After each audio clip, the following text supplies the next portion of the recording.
Welcome to Changing the Game, where we share leadership insights and inspiration from female professionals who are making a difference in their industry. Welcome, everyone. My name is Duren. Today, we are learning from Shimmy Miller. Shimmy was the captain for her basketball team at the University of Michigan before going on to coach for over 20 years at the Division I level.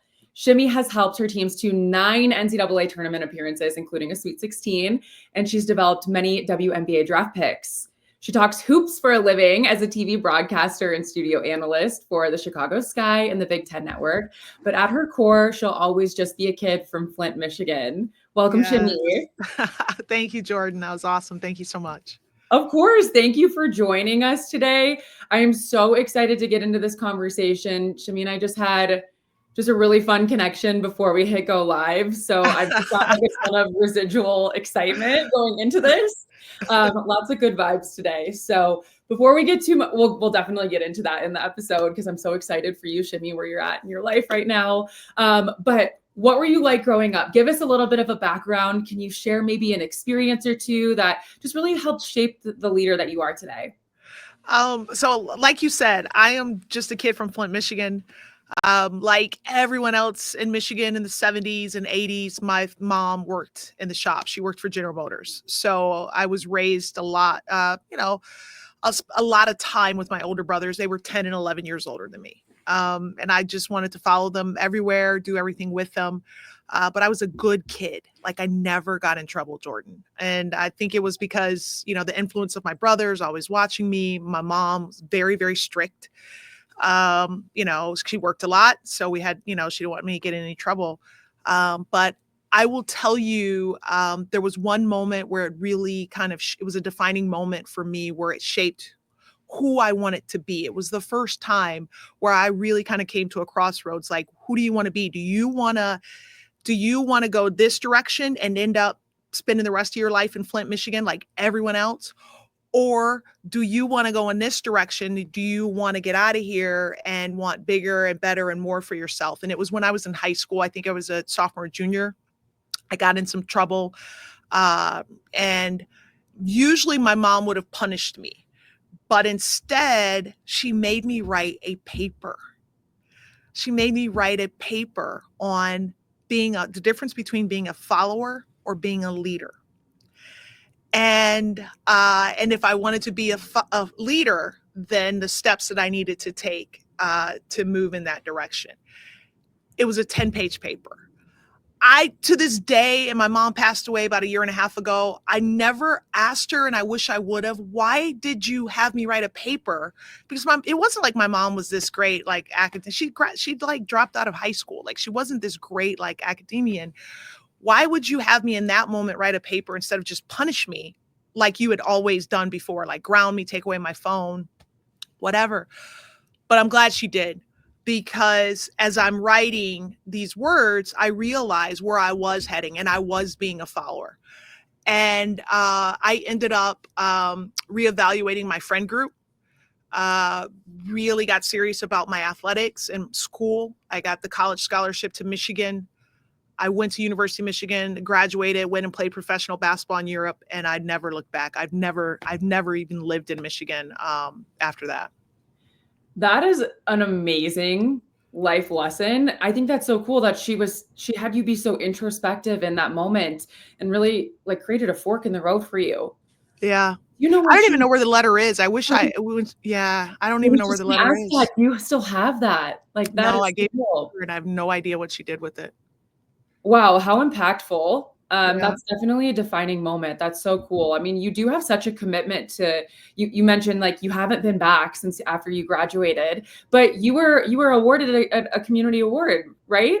Recently, or you were inducted into the Greater Flint American Hall of Fame. African American Hall of Fame. That's right. Nice. It was for everything that I did as a high school athlete in Flint, Michigan. But then they also took into consideration everything I did after I graduated. So I was inducted as a multi-sport athlete and coach. Amazing. And contributor to the game. And obviously, it's a huge honor. I left Flint, Michigan. I left Michigan, but it never left me, Jordan. So the values, the the integrity, the hard work of people who grow up in Flint and they work, on the assembly line. And that's still in me. That's in my DNA. But I don't want to live there. Like, there's just a whole nother world out there for me. Right. It's like you stay true to your roots in terms of what it taught you and your work ethic, and then you brought that into the next stages of your life. Absolutely. That's so cool. So that you went on to the University of Michigan, you mentioned you were the team captain there. So obviously that work ethic really followed you to your college career. You had just told an amazing story of leadership too, when you decided, hey, I'm going to be a leader here. But did you always feel like maybe you had that deep down, or did you display other signs of leadership growing up, or were these skills developed when you made that decision? I had it in me. I had it in me, Jordan. There were glimpses of it. I was the one who would stand up if someone was picking on a kid, if there were a bunch of kids picking on one kid, then I was the one who would stand up. So I had it in me. But it was just that moment in high school where I was like torn between trying to hang with the popular kids. I wanted to be popular too. I wanted to, weren't a lot of Black kids in my high school. So I stood out. I was taller than everybody else. I had big feet, big hands. So if I had this group of like really popular kids who wanted me to hang out with them, well, that was cool. Yeah. But they also got me in trouble this one particular night too. So I wanted to be popular, but not at the expense of being able to be like who I was meant to be, which was a leader. And so then I go to Michigan. Like you said, I'm captain of Michigan. And then my senior year, I win a leadership award that was awarded amongst all student athletes. So I was one of two. They do a male recipient and a female recipient. So myself, along with the football players, the Bob Ufer Quarterback Club Leadership Award. So, and then, from then on, like going to play professional basketball, but then also being a coach where you also have to really exhibit leadership skills. So. Yeah, let's talk about that transition too then. So you went on to play professionally and then you became a coach. Can you walk us through what that transition was like for you? And did you always know you wanted to be a coach, or how did that come about? I never wanted to be a coach, Jordan. There was no way did I want to be a coach. I actually wanted to be a police officer. No way. Yeah, I've always wanted to be a cop. I did ride-alongs in high school. I did ride-alongs in college at Michigan. My major at Michigan was sociology. I minored in law, criminology, and deviance. I had an entire plan. I'm going to be a police officer. In Michigan, it was 20 and out. I'm going to be a police officer for 20 years, and I'm going to go back to law school and be an attorney. Oh, cool. I lasted 2 years on the force. 2 years. It just wasn't for me. It just to be in an environment, and this was that particular police department. I'm not speaking for all police departments, everywhere across the country. It was that department at that place and time. It was extremely misogynistic, homophobic, like racist, sexist, all of the isms and and it just wasn't for me. And that's the one thing about me, is that I have never been afraid to walk away from things that no longer serve me. And I think that we have this stigma about quitting, like as if quitting is like such a bad word. It's not, when what you're walking away from doesn't serve you or isn't in alignment with who you are as a person or your core values. Then there's no shame like in that, in pivoting and moving on. And whether it's a bad relationship or a job, a living situation. And so you saw the first glimpse of that for me in high school, when I walked away from that group of friends who no longer served where I was trying to go with my life, with the help of my mom. And then I did it again a few years later as a police officer. And so that's when I said, I really miss basketball. And so I had an opportunity to play professional basketball. And then when I could no longer play basketball because of injuries, that's when I pivoted towards coaching. Okay, amazing. I love that you mentioned that. Like, it's always okay to make a pivot or a change in your career. I think so often we get married to this idea that we have to, whatever we studied is what we have to go into the field, and if we don't, then it's wasted time or energy or output. And I couldn't disagree more. I think there's always opportunity for you to pivot or start over or redefine yourself. I mean, absolutely. Like it's here's how I look at it. there's a difference between I'm going to try something and, oh, I don't like that. So I don't want to do that anymore. And I don't want to do that anymore. And I don't want to do that anymore. I think you have to build like resiliency. But when you know who you are and you know what your core values are, and this is not in alignment with my core values, walk away, pivot. And there's different types of pivots too. Yeah. Pivot is a basketball term that corporate world, you guys kind of stole from us, but there are different types of pivots. And that's what I did. That was the first time that I had a major life pivot. Yeah, I think that's so cool. Your commitment to your core values, how did you develop those? I mean, just putting you on the spot here a little bit, like you had such a strong commitment to your core values when you were early in your career. And I think working with so many candidates here at Shift Group, sometimes it's hard to figure out or be really committed to, or just really figure out what your core values are in the corporate world.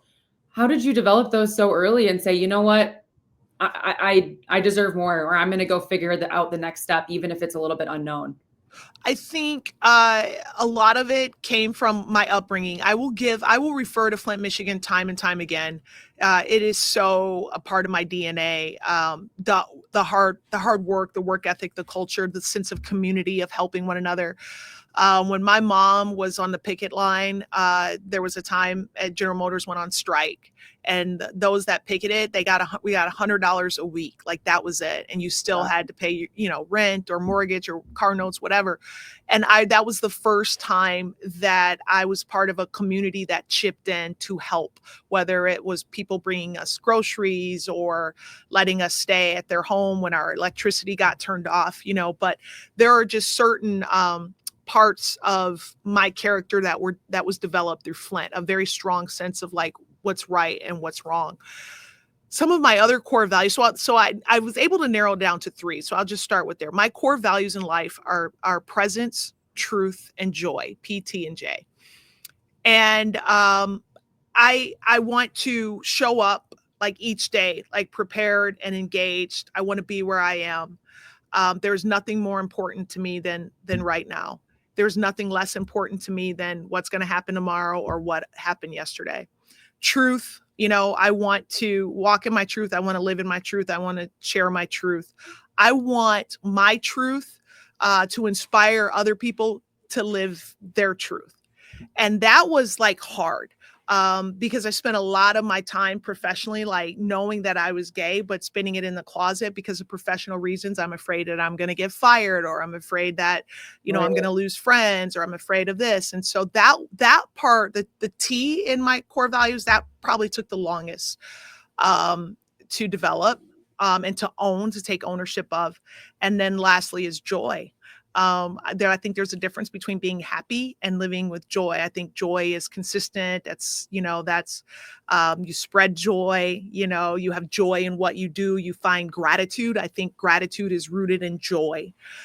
Whereas happiness is more, hey, this makes me happy, or this makes me happy, or this movie makes me happy. But joy is more, like I said, I think gratitude is rooted in joy. And so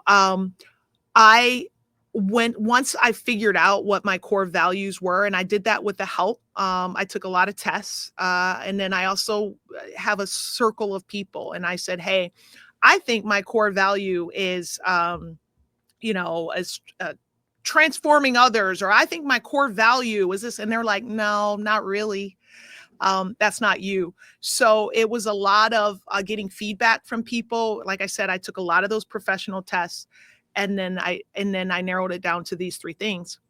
And my core values, they help me make my decisions in life. So whether I decide to take a job, to leave a friendship, to move, my core values are Jordan, they're like my North Stars. Yeah, I love that. I think that's so important, especially when making those big life decisions, having that compass to guide you. And it really sounds like you leaned on your network too, to really like check your authenticity with some of those, which is pretty cool. Absolutely. Like you have to have a circle. And if you don't have like a circle of truth tellers in your life, then what do you have? I want people who want to give me truth over harmony. Like harmony makes us all feel better. Like, yeah, Shimmy, you look great in that. But truth, like that makes you better. Like, you better not walk outside or go on TV wearing that, So I want truth over harmony in my life. Absolutely. I'm 100% with you there. I'd rather have someone tell me in the moment, like, hey, check yourself or do this differently, rather than continue to make that same mistake or not make a change over and over again. So especially when it comes to outfits. So I'm with you there. So Shimmy, you've coached at so many teams. You've coached at, I guess, I don't even know how to phrase this anymore. All 5 of the power conferences, or maybe it's 4 now. It's 4 now. At the time it was 5, but yeah. 4, but you've coached across all 4 power conferences at this point. So you have a lot of experience building team culture. You have such a strong commitment to your core values. What, in your opinion, has been, I guess, an essential component of building that strong team culture or creating a winning environment where everyone can grow and get better? Yeah, so it's interesting. If you talk to players that I coached in the late 90s or early 2000s, they might have a different opinion of me than players that I coached towards the end of my career, because I evolved. I think that's part of who I am, is I'm very curious, and I think growth is very important. I seek growth, whether it's books that I read or podcasts I listen to or information that I get from like LinkedIn or just I'll join a book club or I'll volunteer, but I'm constantly seeking growth. And when you know better, you do better, right? I mean, that's for all of us. And in the beginning of my coaching career, I coached the way I was coached, right? I mean, that's a lot. That's what we do, right? And so, but what I realized is that wasn't necessarily the best approach to take. And so like I said, when you know better, you do better. And I really evolved and started coaching less to the performance of my athletes and more towards the process of their performance, but also more towards them holistically. So I started to care more about who they were as people and less about what they were doing for me as basketball players. Yeah. And when I started showing them that type of level of care and concern and compassion and interest, then it was amazing. But they were actually playing harder for us. They actually were producing more. It was kind of like wild how that was happening. And then as a result of that, we were still, as coaches, we were still now we're really getting what we want out of them, but it was just a much more fun and positive environment. And so we started caring more about the culture that we were putting into our locker room and less about the talent. And then what we were discovering is that, well, the results we were still getting the results that we wanted. Yep.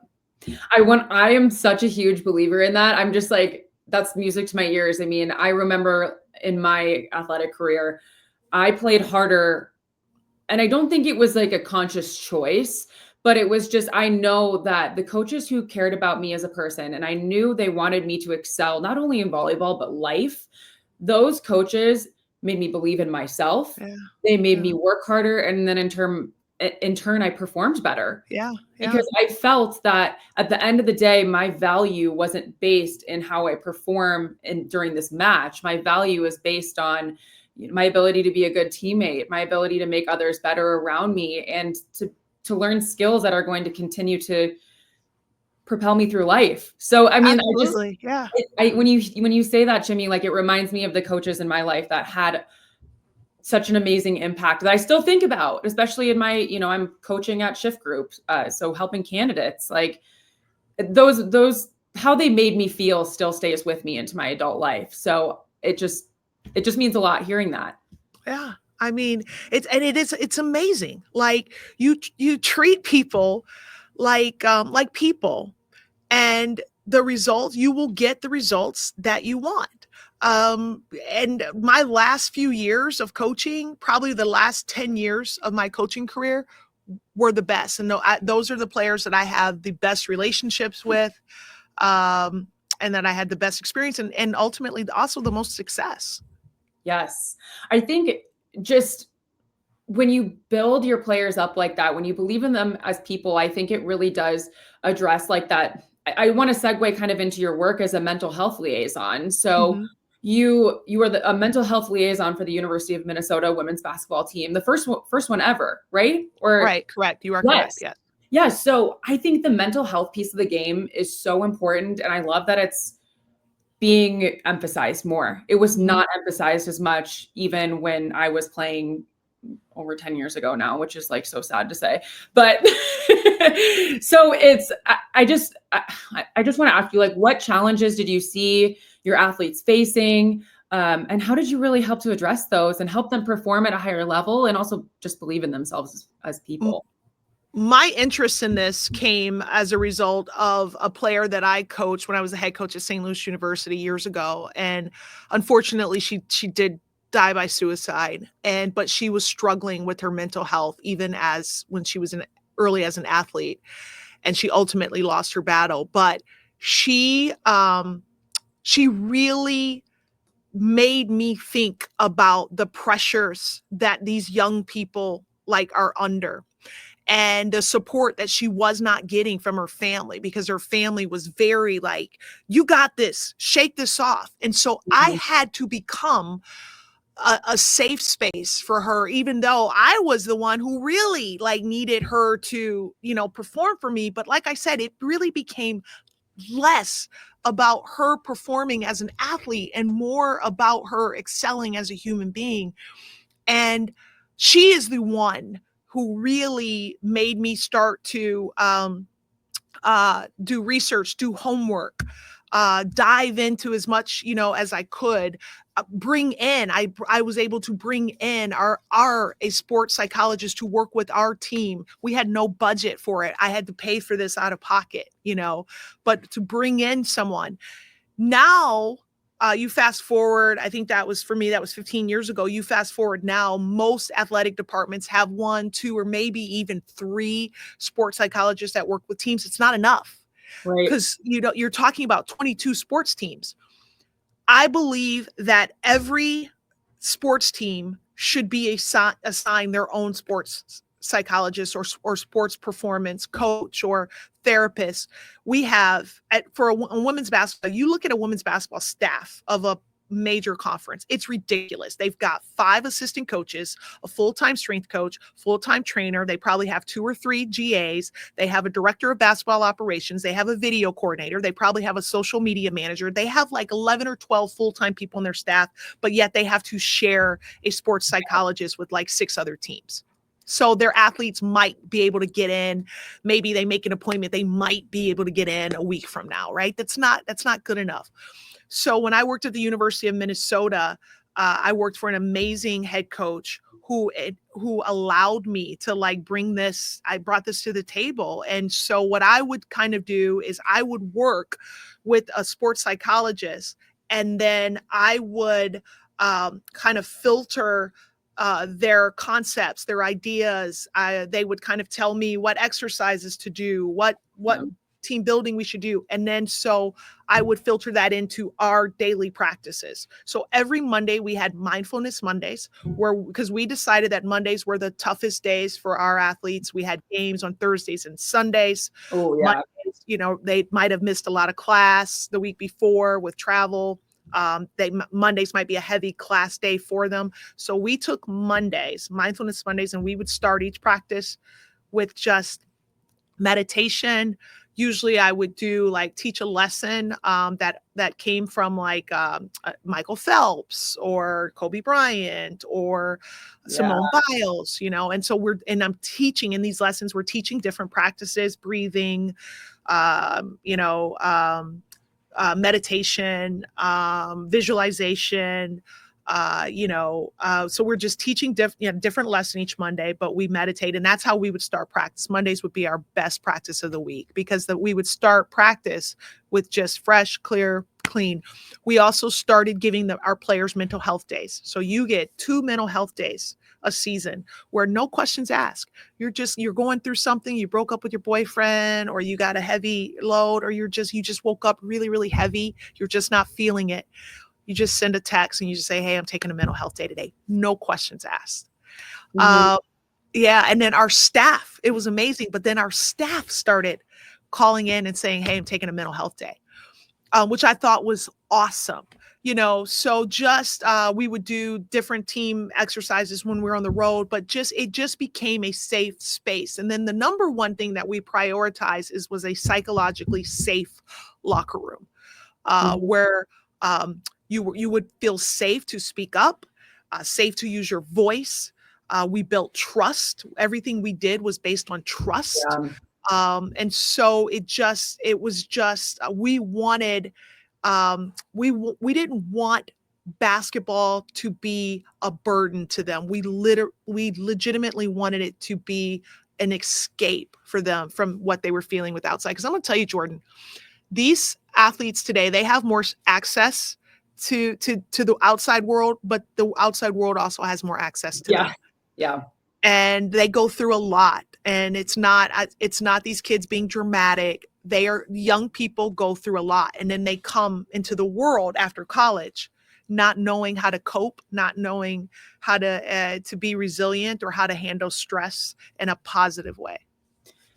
Yeah.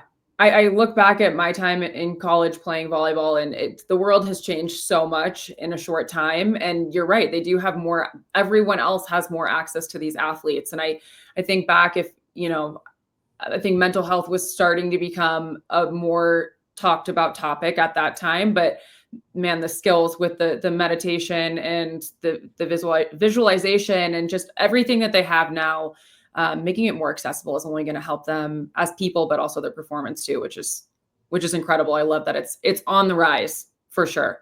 Do you see it continuing to become more commonplace in Division I schools, and maybe eventually having those they're like the sports psychologist for every team? I do. I don't think it's going away. It's not happening as quickly as I would like. But I'm going to tell you what's really helping are these professional athletes that are doing their part in erasing the stigma. Kevin Love, he posts consistently about mental health and taking breaks.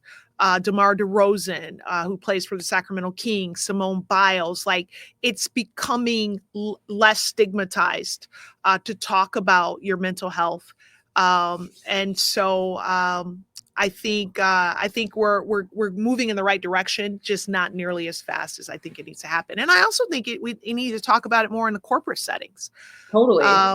It's no different if it's helping an athlete's performance in an athletic setting, why wouldn't it help someone's performance in the corporate world? 100%. I'm with you there. I totally agree.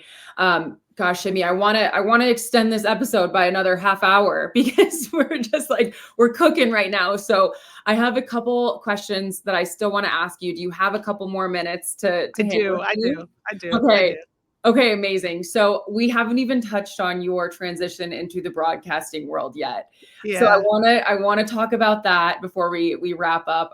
That's a significant shift. I mean, I guess it seems like a natural shift, but a little bit different, right? Like going from coaching to being an analyst, broadcasting. How has your coaching experience really influenced your perspective, I guess, and your approach now as a broadcaster and analyst?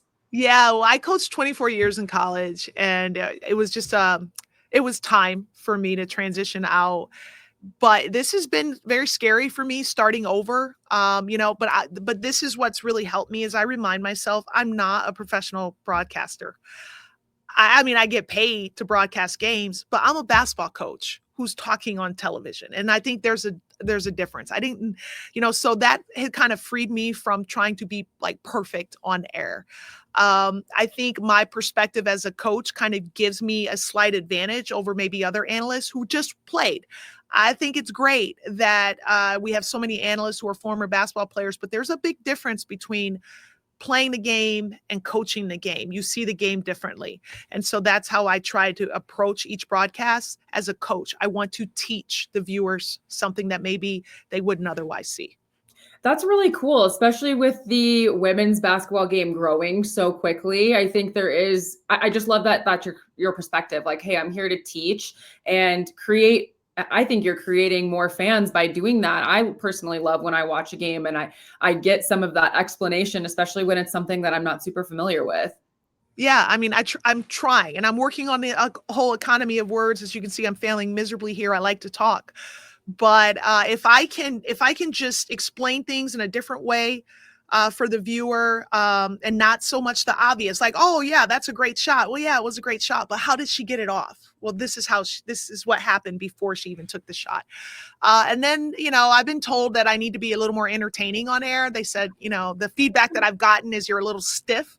Well, I'm a basketball coach. Yes. So I took an improv class this summer to help with that. Which was a blast, but I'm still not really nailing the entertaining part, but I'm crushing the teaching part.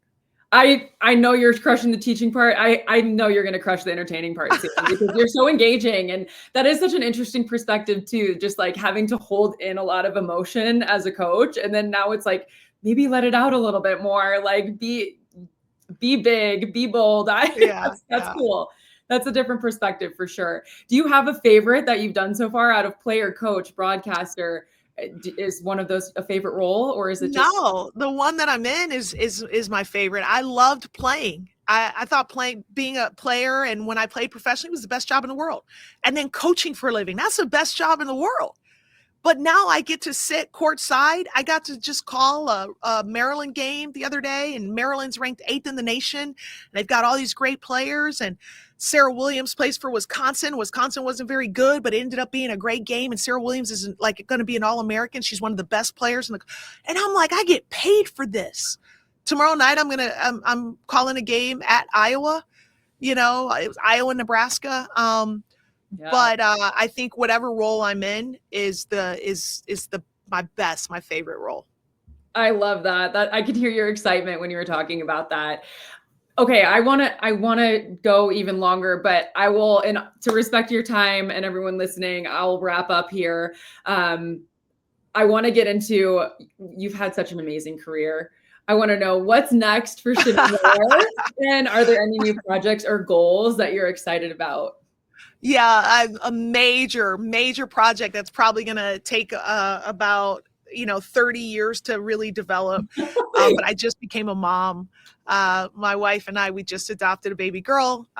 She was born December 7th. Her name is Duren. Yes. And could not be more in love. And this is part of the reason why I retired from coaching. And the process took a couple years to get, matched and placed and all that. But it's just, she's amazing.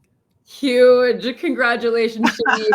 This is what we were talking about before the episode started. So I was just like bursting at the seams to bring this up at the end of the show. So congratulations to you. I'm so excited for you. Thank you. Honored to share very much with your daughter. Thank you. So final question for you, Shimmy. You've led hundreds of women throughout your career. What do you hope that they take away from their time with you? And then maybe an additional question, what advice would you give to any young women who are listening today who have big dreams, whether it's in athletics or their career? I hope that the players, the young women that I coached, that I don't hope, I know, they know that I cared about them. Even the ones that maybe didn't like me or didn't always agree with me, even the ones that I didn't always like, because I think sometimes you think that you have to like someone in order to care about them. You don't. You really don't. But I cared about them all. And I know that they know that. And as far as the advice, don't take anything personal. That was the best advice that someone ever gave to me, is don't take it personal, because it's not about you. So if someone is telling you no, well, their no doesn't have to be your no. Like that's on them. That's their own boundaries or limitations that they're putting up and trying to project, not yours. So don't take it personal. It's not about you. And then the other the piece to that is change. Like, don't be afraid to run towards change. Change is an opportunity for something better to occur. So don't be afraid of it. Huge. I love it. So true. Thank you so much, Shimmy. This was amazing. I would have talked with you for another hour. So I really appreciate your time. This was wonderful. Thank you to our listeners too. We'll be back next Wednesday again at 1 p.m. Shimmy, where can our viewers and listeners connect with you on socials? I'm on LinkedIn at Shimmy Miller, and I have all the socials, but Instagram is my favorite, and it's Shimmy Miller 33. So.